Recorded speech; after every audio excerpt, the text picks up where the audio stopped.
Good morning, dear students. In the previous class, we had started with the types of lipids. We said that the lipids are of three main types: simple lipids, compound lipids and the derived lipids.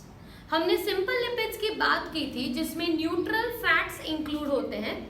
तो neutral fats जो है वो triglyceride हैं and they are made up of glycerol as a trihydroxy alcohol which is attached to the fatty acid.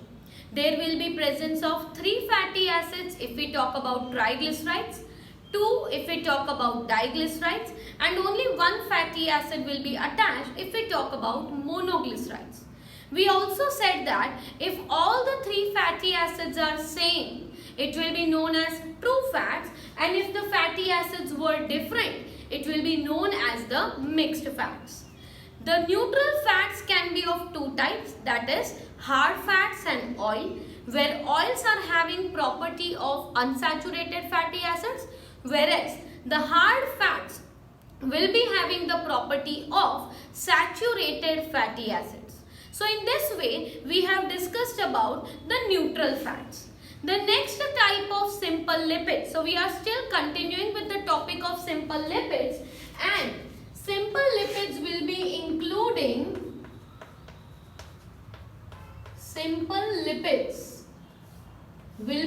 including the example of neutral fats, which we have already discussed, waxes, cutin and suberin.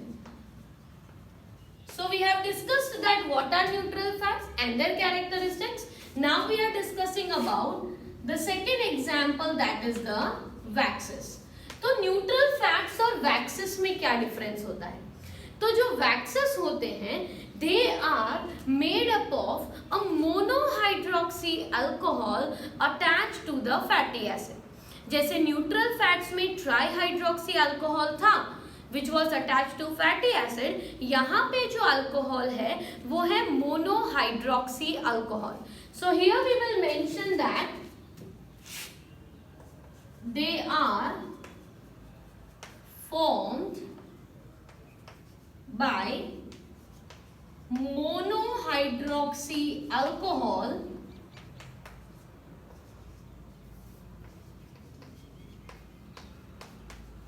combined with fatty acid. मतलब fatty acid तो है पर fatty acid के साथ जो alcohol attach होगा वो क्या है? Monohydroxy alcohol. ये मोनोहाइड्रोक्सी अल्कोहल के example cetyl alcohol, ceryl alcohol, myricyl alcohol, ऐसे अलग अलग तरह के अल्कोहल होते हैं. हमें कॉमनली जो अल्कोहल पता है वो है glycerol, but glycerol is an example of trihydroxy alcohol. तो यहाँ पे मोनोहाइड्रोक्सी अल्कोहल प्रेजेंट है. अब जब हम वैक्सेस की बात कर रहे हैं तो किस तरह के वैक्सेस प्रेजेंट होते हैं? तो प्लांट वैक्सेस भी होते हैं और एनिमल वैक्सेस भी होते हैं. तो जो प्लांट वैक्सेस हैं, the plant waxes they are present, that are present on the epidermal layer. They are present on the epidermal layer. And epidermal layer पे क्या होता है? क्यूटिकल होता है. तो just about the cuticle there will be a greyish coating found, right? There will be a greyish waxy coating will be present on the epidermal cells. और ये जो ग्रेइश वैक्सी कोटिंग है, it will help the plants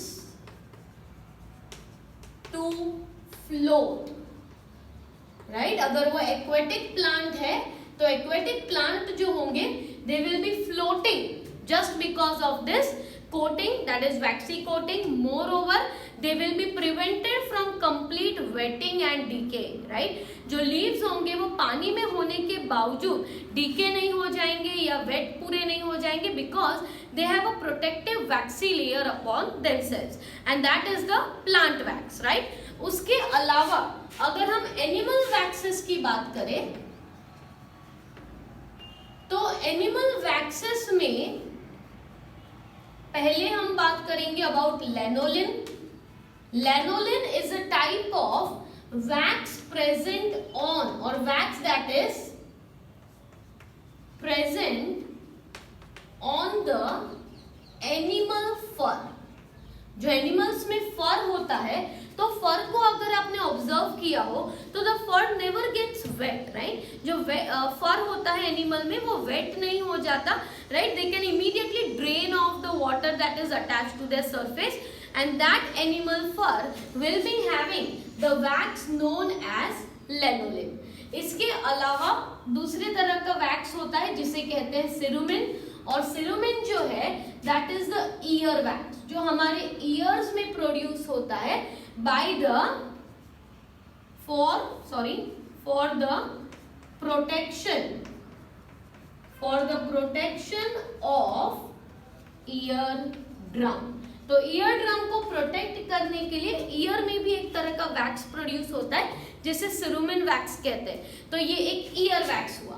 lanolin जो है वो animal wax है जो animal के फर पे प्रेजेंट होता है. वो उसे it allows it to remain dry, immediately get dried off, right. अगर आपने बर्ड्स देखे होंगे तो बर्ड्स के जो विंग्स होते हैं उनमें भी वैक्सी कोटिंग प्रेजेंट होता है which prevents the birds wings from getting wet and being heavy in weight. Cerumen ear wax है, राइट. इसके अलावा there is also presence of paraffin wax. Paraffin wax जो होता है it is produced during in the petroleum industry.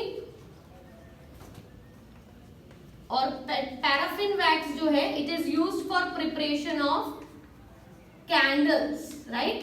Candle making में जो use होता है, इवन पैकेजिंग जो करते हैं, राइट. कई गुड्स, कई प्रोडक्ट्स के पैकेजिंग के लिए भी ये एक वैक्स पेपर यूज होता है और वो वैक्स पेपर में भी पैराफिन वैक्स होता है. इसके अलावा बी वैक्स भी होता है. B wax which is produced by the abdominal glands of bees. जो bees होते हैं हनी बी, उनके एब्डोमिनल ग्लैंड में से भी along with honey wax भी प्रोड्यूस होता है and that is also used in the cosmetics, right. Polishing और कॉस्मेटिक्स के पर्पज से यूज होता है.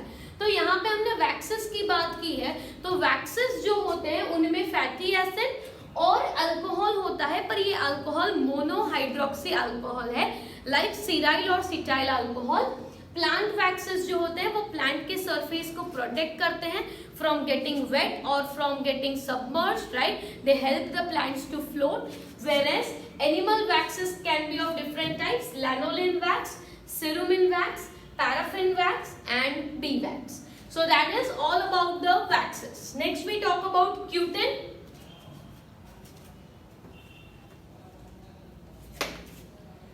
So cutin, it is present on the cuticle. मतलब क्यूटिकल जो है that about 50 to 90% क्यूटिकल में क्या केमिकल होता है, क्यूटिन. हम बोलते हैं कि लीफ जो होता है उसका टॉप मोस्ट लेयर क्यूटिकल होता है, पर क्यूटिकल बनता किससे है. क्यूटिकल जो है that is made up of the cutin. और क्यूटिन जो है इट विल बी प्रिवेंटिंग और you can say reduces the process of transpiration and water loss. What it will do, it will protect or it will reduce the amount of transpiration that is going to occur. तो ये हमने cutin की बात की. और cutin के साथ साथ lastly we are having suberin as an example. तो सुबेरिन जो होता है इट इज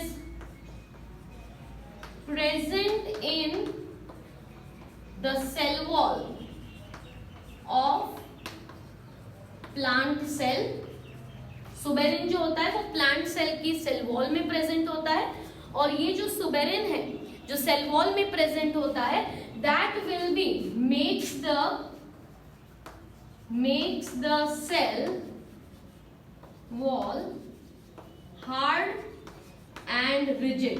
आपने शायद पढ़ा होगा कि जिन प्लांट्स में सेकेंडरी ग्रोथ होता है वहां पे ज्यादातर स्क्लेरेनकाइमा सेल्स होते हैं और ये सेल्स में सुबेरिन प्रेजेंट होता है which makes it impermeable to the water and exchange of the gases, right. तो वहां पे सेल वॉल में सुबेरिन प्रेजेंट है जो भी एक एग्जाम्पल रहता है सिंपल लिपिड्स का।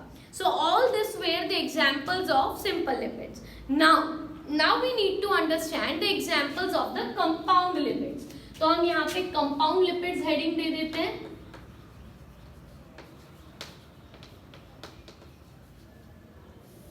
Compound lipids में the very first example that you have to remember is the phospholipids. Compound lipids includes which example? Phospholipids. अगर आप आपकी टेक्स्ट बुक ऑब्जर्व करें तो उसमें फॉस्फोलिपिड का डायग्राम ऑलरेडी दिया हुआ है, राइट। फॉस्फोलिपिड्स जो है they are very important composition of the plasma membrane. Phospholipids are present as the composition of plasma membrane, क्योंकि प्लाज्मा मेम्ब्रेन जो है उसमें डबल लेयर लिपिड्स का होता है। तो ये जो डबल लेयर है लिपिड्स का, राइट, ये डबल लेयर क्या है? फॉस्फोलिपिड का लेयर है, जिसमें हम हेड और वो टेल लाइक स्ट्रक्चर जो बनाते हैं वो फॉस्फोलिपिड का स्ट्रक्चर होता है। तो फॉस्फोलिपिड बनता कैसे है? तो फॉस्फोलिपिड एक मॉडिफाइड ट्राइग्लिसराइड ही है, क्योंकि यहाँ पे ग्लिसरॉल और दो फैटी एसिड्स तो है ही, but along with that there is presence of the third thing, that is third fatty acid is replaced by a phosphate group and a nitrogenous group जिसे कहा जाता है कोलिन। ओके, तो यहाँ पे फॉस्फोलिपिड्स का बहुत ही कॉमन एग्जाम्पल है lecithin. A very common example of phospholipid is lecithin. तो यहाँ पे क्या होता है that in the structure of lecithin it is the one fatty acid of the triglyceride is replaced by a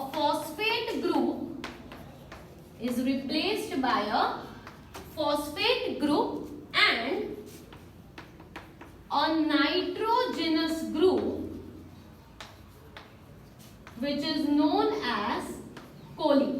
मतलब ट्राइग्लिसराइड में 3 fatty acid और glycerol था, तो glycerol as it is, 3 fatty acid में से 2 fatty acid as it is है, पर जो थर्ड फैटी एसिड होता है वो थर्ड फैटी एसिड की जगह पे क्या यहाँ पे प्रेजेंट होगा?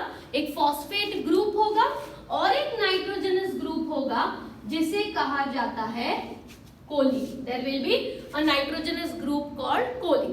Let us understand the structure. I will be drawing the structure of the phospholipid so that you can understand that what we are trying to say by replacement of the fatty acid with phosphate group and the nitrogenous group, and then we will continue with the other examples of the compound lipids.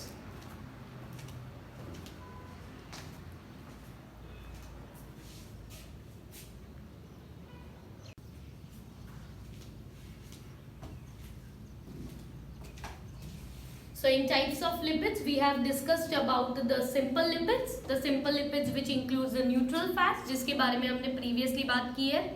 फिर हमने waxes के बारे में बात की that there can be plant waxes and animal waxes। plant waxes जो होते हैं वो plant को help करते हैं to keep it floating, prevent it from getting submerged, right? It also prevents from decaying of the leaves if it is an aquatic plant. Moreover, animal waxes में lanolin wax, cerumen wax, paraffin wax, bee wax, ये सारे examples include होते हैं। Then after waxes the second example, the third example which was included was the Q10 and lastly suberin। तो हमने चारों तरह के सिंपल लिपिड्स की बात कर ली है। फिर हमने बात की कंपाउंड लिपिड्स की। कंपाउंड लिपिड्स में हमने एग्जाम्पल लिया था फॉस्फोलिपिड्स का। तो फॉस्फोलिपिड्स जो होते हैं उनमें ट्राइग्लिसराइड का ही स्ट्रक्चर है, पर उसमें क्या है कि 2 fatty acids as it is है और जो थर्ड फैटी एसिड है that is replaced by a phosphate group and a nitrogen group जिसे कहा जाता है choline. That makes the most common type of phospholipid known as lecithin. So here we are now going to draw about the structure of phospholipid.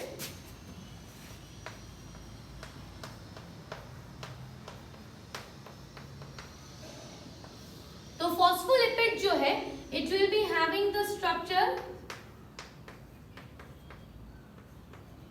This will be the first fatty acid attached, CHOOCR2. अब यहां तक का structure तो already जो triglyceride में हमने study किया वही है, राइट?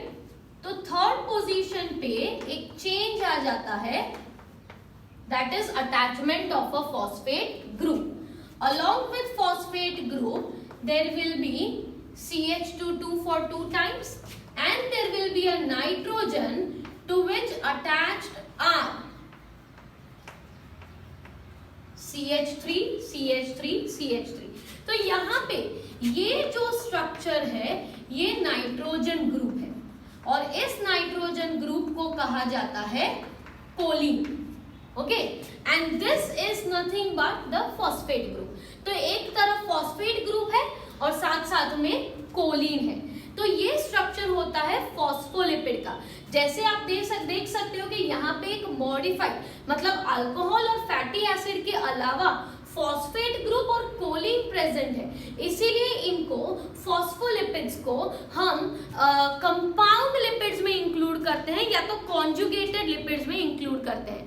तो कंपाउंड लिपिड्स का मतलब क्या हुआ, that they will be having an additional group along with their normal alcohol and fatty acid. Okay, alcohol और फैटी एसिड तो है ही, पर एक एडिशनल ग्रुप भी यहाँ पे प्रेजेंट है, इसीलिए इन्हें कंपाउंड लिपिड्स कहा जाता है. तो पहले हमने कह दिया है कि phospholipids are found in the plasma membrane of the that is of the cell. तो प्लाज्मा मेम्ब्रेन के स्ट्रक्चर में हमें पता है कि फॉस्फोलिपिड्स जो होंगे, phospholipids are amphipathic, right? Because there will be hydrophilic group and a hydrophobic group. तो हाइड्रोफोबिक जो ग्रुप है that will be the chain of hydrocarbon. जो हाइड्रोकार्बन की चेन है, राइट, हम फैटी एसिड बना रहे हैं तो फैटी एसिड जो है तो fatty acids will be hydrophobic, whereas the alcohol group and the choline part that is going to be hydrophilic. Okay, so rest of the structure will be hydrophilic. मतलब Colin hydrocarbon की chain को मतलब fatty acid में hydrocarbon की chain को छोड़ के बाकी जो सब्सटेंसेस हैं they will be hydrophilic, right? So when the phospholipids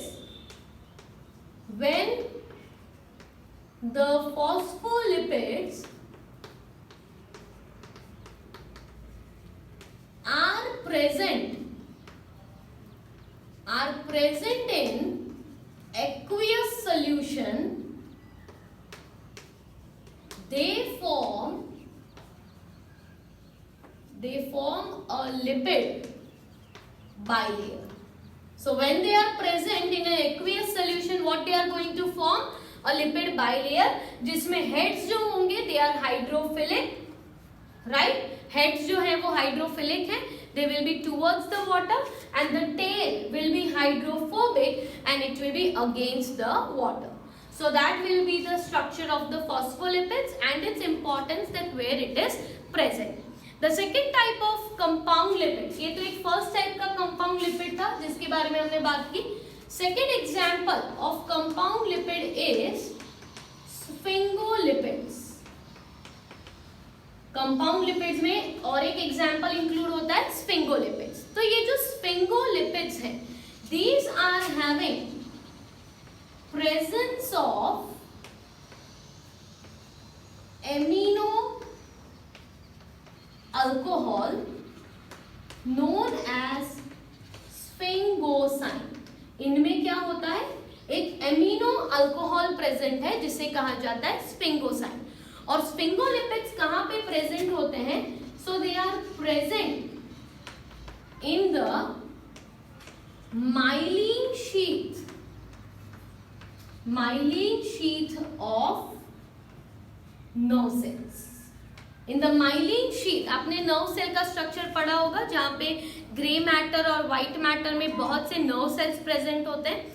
तो जो व्हाइट मैटर है उसके नर्व सेल्स में माइलिन शीट होता है, और ये जो माइलिन शीट है वो स्फिंगोलिपिड्स मतलब स्फिंगोमाइलिन से बनता है, उसे कहा जाता है sphingomyelin. Okay, there are examples. There is also example included in the sphingolipids, जिसे कहा जाता है सेरिब्रोसाइट्स, जिनमें शुगर रेसिड्यूज भी प्रेजेंट होते हैं. शुगर रेसिड्यू लाइक गैलेक्टोज जैसे शुगर्स भी एडिशनली प्रेजेंट है. तो यहाँ पे स्फिंगोलिपिड के स्ट्रक्चर में भी ये कोलिन और फॉस्फेट तो प्रेजेंट ही है, but they have additional sugar residues like galactose sugar भी इनमें प्रेजेंट होती है. तो स्फिंगोलिपिड्स जो है इसीलिए ये कंपाउंड लिपिड्स में इंक्लूड होते हैं, क्योंकि फॉस्फेट ग्रुप है, कोलिन है और शुगर रेसिड्यूज भी होते हैं, इसीलिए इन्हें कंपाउंड लिपिड्स में हम प्रेजेंट करते हैं. The third example which can be considered is of lipoproteins. Obviously, as the name indicates, this will be made up of lipids along with proteins. Lipoproteins भी होते हैं हमारी बॉडी में. तो ये हो गया एग्जाम्पल लिपिड्स और प्रोटीन्स. मतलब obviously additional group is what? Proteins will be the additional groups that are present. और ये जो प्रोटीन्स हैं वो एडिशनल ग्रुप तो है, पर ऐसे लिपोप्रोटीन्स प्रेजेंट कहां पे होते हैं? तो lipoproteins are present in our blood, they are present in the milk and they are also present in the egg yolk. egg yolk से जो हमें लिपिड मिलता है वो लिपिड नहीं होता, वो लिपिड प्लस प्रोटीन्स होते हैं. हमारे ब्लड में भी जो लिपिड्स ट्रैवल करते हैं they are coated with a layer of lipid, sorry proteins. हमारे ब्लड में जो लिपिड्स ट्रैवल करते हैं they are coated with a layer of protein. तो यहाँ पे वो हो गए लिपोप्रोटीन्स. मिल्क जो है उसमें भी लिपोप्रोटीन्स प्रेजेंट होते हैं. So these three phospholipids, sphingolipids and the lipoproteins are the examples of the compound lipids, right? The third type of lipids that were present were the derived lipids. Third तरह के जो lipids थे वो थे derived lipids. इसके बारे में हम इतनी ज्यादा डिटेल में बात नहीं करेंगे. We will simply mention some of the examples. तो derived lipids में सबसे पहले आ जाते हैं टर्पेन्स. टर्पेन्स जो होते हैं ये कहाँ पे प्रेजेंट होते हैं? तो प्लांट्स में जो एसेंशियल ऑयल मिलता है, जैसे कि कैम्फर और मेंथॉल, ये एग्जाम्पल्स होते हैं टर्पेन्स के. टर्पेन्स जो है वो एक तरह के ऐसे मॉडिफाइड लिपिड्स है. एक्चुअली ये लिपिड्स में फैटी एसिड्स जैसे रेगुलर फैटी एसिड्स होते हैं वैसे नहीं होते. They are quite different and with different chains of hydrocarbon. Complex structures होते हैं, काफी कॉम्प्लेक्स स्ट्रक्चर्स होते हैं, इसीलिए इन्हें डिराइव्ड लिपिड्स कहा जाता है, क्योंकि ये लिपिड्स के मॉडिफिकेशन के बाद बनते हैं. तो यहाँ पे टर्पेन्स जो है वो प्लांट्स में से हमें जो एसेंशियल ऑयल्स मिलते हैं, जैसे कि यूकेलिप्टस ऑयल मिलता है जिसका एक अलग सी फ्रैग्रेंस है, तो वैसे कंपाउंड्स को हम टर्पेन्स कहते हैं. और टर्पेन्स में एग्जाम्पल इंक्लूड होता है जैसे कि कैम्फर या तो menthol. So these are examples of terpenes. इसके अलावा there are other examples like prostaglandins. Prostaglandins जो है these are hormone-like structures, hormones that are derived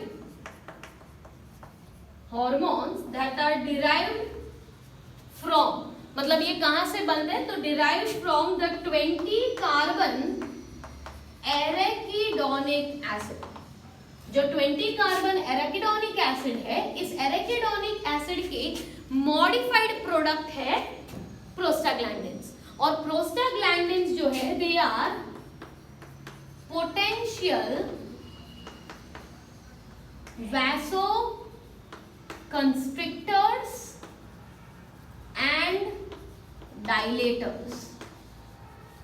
constrictors और डायलेटर्स, और वैसो मतलब ब्लड वेसल को डायलेट करना या ब्लड वेसल को कंस्ट्रिक्ट करना, ये फंक्शन होता है प्रोस्टाग्लैंडिन्स का, राइट। जैसे कि दूसरा एक एक्टिविटी होता है कि स्पर्म जब यूट्रस में एंटर होता है, so the contraction of the uterus which helps the sperm to move towards the fallopian tube, that is also the under effect of prostaglandins. कभी हमारे bronchial vessels जो होते हैं वो constrict हो जाते हैं due to which we feel suffocated. तो bronchial vessels का dilate हो जाना, constrict हो जाना, that is also under prostaglandins. So prostaglandin has several roles in our body. तो ये कहाँ से मिलते हैं? तो जो एराकिडोनिक फैटी एसिड है जो 20 कार्बन का है, उसको मॉडिफाइड, उसके मॉडिफाइड प्रोडक्ट से बनता है प्रोस्टाग्लैंडिन। तो टर्पिन्स है, प्रोस्टाग्लैंडिन्स है, ये एग्जाम्पल्स हम डिराइव लिपिड्स के लिए कंसिडर करते हैं। इसके अलावा टर्पिन्स और प्रोस्टाग्लैंडिन्स के अलावा there are other examples called sterols. Sterols जो होते हैं they have a very complex ring structures. Okay, sterols will be having very complex structures होते हैं sterols के, और sterols में सबसे commonly जो होता है example that is of steroids। और steroids जो हैं उसमें हम कई animal steroids consider करते हैं, plant steroids consider करते हैं। तो ये एक एग्जाम्पल होता है स्टीरॉल्स का, right. Very common sterols are cholesterol and ergosterol. जो कोलेस्टेरॉल है वो हमारी बॉडी में ही बनता है, लीवर से बनता है, right. Even we can take cholesterol from outside. Ergosterol जो है वो एक प्लांट स्टीरॉल है, so that is a complex steroidal structure. इसके अलावा जो बाइल एसिड्स होते हैं, बाइल में जो एसिड्स होते हैं जिसे कहा जाता है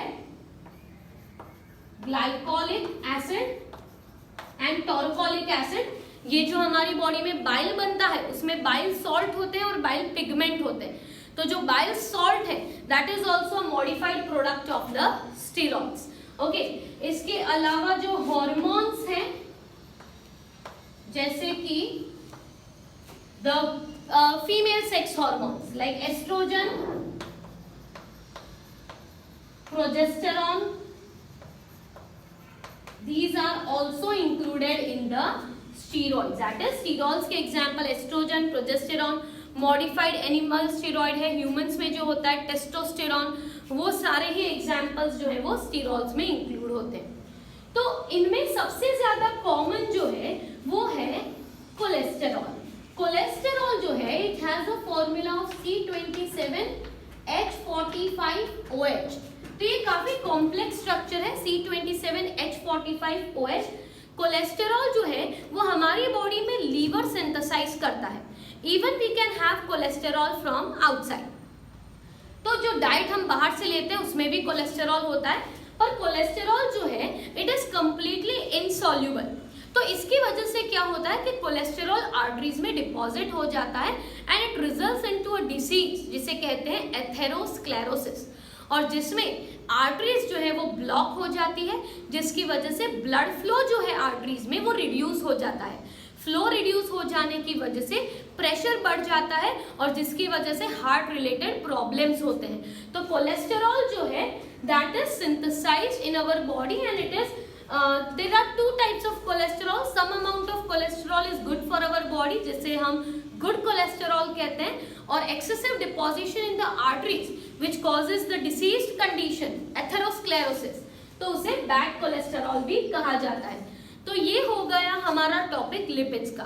अगर हम लिपिड्स के इंपॉर्टेंस की बात करें तो लिपिड्स जो है they are stored in the adipocytes. Adipocytes जो सेल्स थे उसमें लिपिड स्टोर होते हैं and they will be working as a shock absorbent. They will be helping in regulating the body temperature, right? So migratory organisms होते हैं या hibernating organisms होते हैं, उसमें लिपिड्स बहुत इंपॉर्टेंट है। इसके अलावा हम जो कुकिंग पर्पस में लिपिड्स यूज करते हैं, right, they are very important. ये सारे डेरिवेटिव्स जो है जैसे कि कोलेस्टेरॉल, बाइल एसिड्स, हार्मोन्स जो बनते हैं, all are the products of the lipids. So by looking at these examples only, you can understand the lipids importance in our body.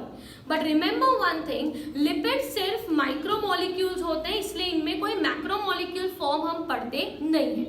जब हम कार्बोहाइड्रेट्स में बात करते हैं तो मोनोसैकेराइड और ऑलिगोसैकेराइड जो है मोनोमेरिक यूनिट्स है, सॉरी वो माइक्रोमोलिक्यूल्स है, जबकि पॉलीसैकेराइड्स जो है वो मैक्रोमोलिक्यूल. प्रोटीन्स में हमने amino acids were micromolecule and proteins were macromolecule. फिर हमने थर्ड बात की लिपिड्स की. लिपिड्स में सिर्फ माइक्रोमोलिक्यूल्स हैं, मैक्रोमोलिक्यूल्स नहीं है, because lipids are always less than 800 Daltons in their weight.